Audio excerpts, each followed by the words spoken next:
So right now we have a debate as to whether or not we should see any additional stimulus. Should the U.S. government give us more money to help us get back on our feet and continue to spend within the economy? Well, right now there's a lot of talks amongst lawmakers that they are planning to introduce new pieces of legislation that would be additional stimulus to you and I both. Yes, it means more money could be coming to us, could be flowing into our pocket so that we can then go and spend it. But here's the reason why. Right now, some are wondering about this $4,800 stimulus. What is happening and why it's just going to go away?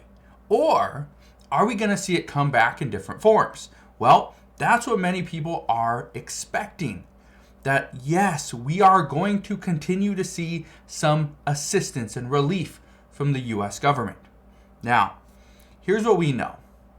As of right now, based on the reports that just came out this week, and many reports that have come out over the past few weeks, we're now actually starting to see inflation is going to come down even more. That's good news. And if you are happy about this and you are excited that inflation is going to slow down, we're not seeing deflation, but we're going to see disinflation. If you're happy about that, go ahead, hit that like button on this video. But now that we're seeing, yes, the Federal Reserve has done their job so far and they're bringing inflation back down. That's good. We also saw in a jobs report just recently that wages actually went down. So we have more jobs, but wages went down. This is good news for the Federal Reserve because this means what they are doing is working. But what does this have to do with stimulus? Well, let me just break this down. If we see inflation come down, if we see the American people make less money, again, which would contribute to less inflation, but more people are working, that means that our economy is actually strong. But we're not spending money like we used to. And all this combined with some issues regarding our economy, this is where we start to see the reintroduction of stimulus. For example, something that just passed this week, passed between the House and the Senate. As of shooting this video, we have yet to see if President Biden is going to sign the bill, but all expectations, all signs point to he will. That is that debt ceiling bill. But once this is signed, let's say this is signed on, let's say tomorrow. Let's just say in 2 days, okay, on Sunday. If this is signed on Sunday, which is the day before the X date when the government will run out of money, if this is signed on June 4th, 60 days after June 4th is August 3rd.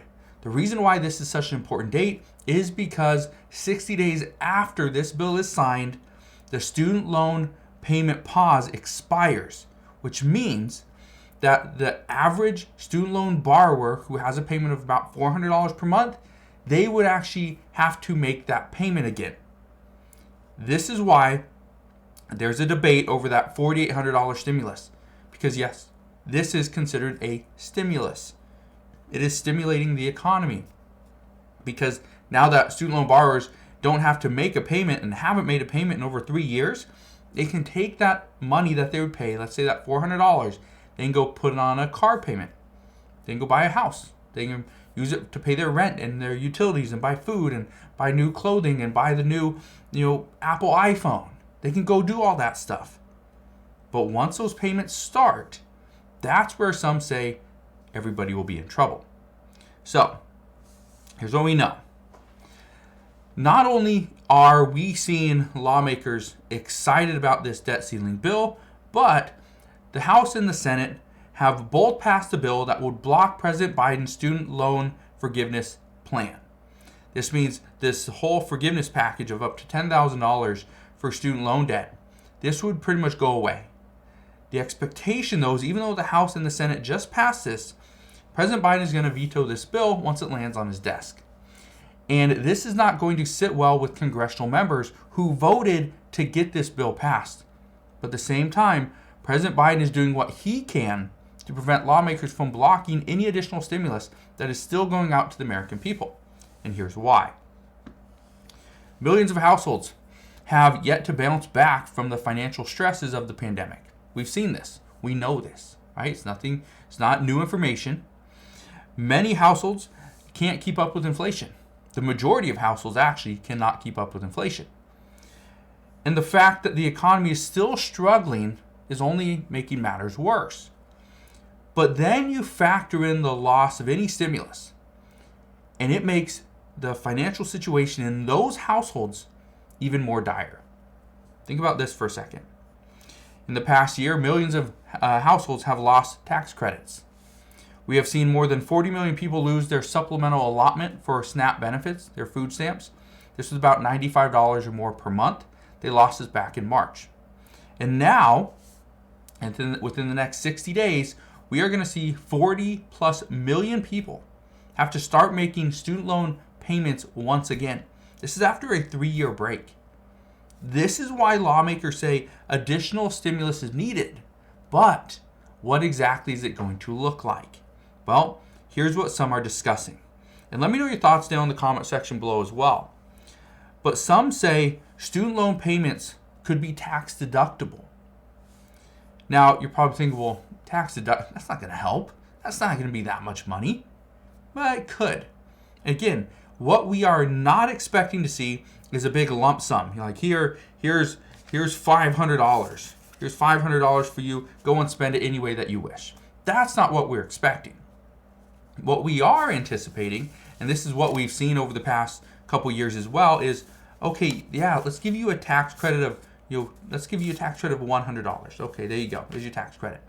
But then let's also give you a little rebate. There's $200. Oh, but let's help out with some additional food assistance. Well, there's an extra $100. And okay, you need some more help. Well, let's provide additional $100 a month because you have children. All right, there you go. So even though you get all these different things, it still adds up to the same $500. That's what we're expecting. So how would a tax deduction work? How would making student loan payments tax deductible actually help? Currently, interest paid on student loan debt is tax deductible, but only up to $200 or $2,500 per year, which means if you pay in, let's say, $2,600, $2,500 is the only amount that you would get. Okay, that's the only tax deductible amount. The other $100 doesn't count. But some lawmakers are thinking, well, could we actually benefit more households and help them pay off debt faster if we allow them to use all of their student loan payment, and that would be tax deductible? Yeah, it would help. But you could also argue that what if we didn't just have mortgage debt, right? The interest that you accrue on your mortgage. What if you could actually deduct the entire payment as opposed to just the interest on it? Again, there's some that argue that, but how can we best help those that are struggling? Well, this is part of the debate. Others say that what about the child tax credit payments? Let's get that back into the system. Let's vote on it because there's bipartisan support. And there is. There's bipartisan support to get the child tax credit payments of $250 or $300 per month back and reinstated. But the whole question was, how would this bill even be funded? That's where Democrats didn't agree, that no, what the Republicans were asking for was something that they could not vote on. Well, now that the student loan payment pause is going to expire and payments will resume in less than 60 days or about 60 days, these discussions are actually coming back. Again, it's fairly early on, being that we're talking about what's next when the debt ceiling bill just passed, but with how slow Congress is lately, it's never too early to start. And this is why I bring this up, because a lot of people have asked over the past really 2 years, are we going to see more stimulus?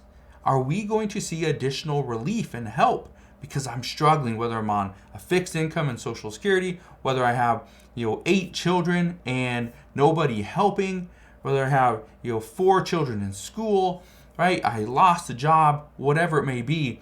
Everybody keeps on asking, how are we going to get more help? Because we need it. The truth is, in order to get more help, which would require more funding, we have to cut spending elsewhere. That's where these discussions are going to lead, is to, okay, we need more assistance, but in order to get that assistance, we have to cut this out. It just depends on what this is.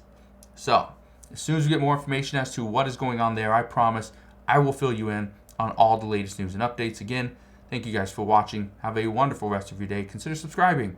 I'll see you guys on the next one.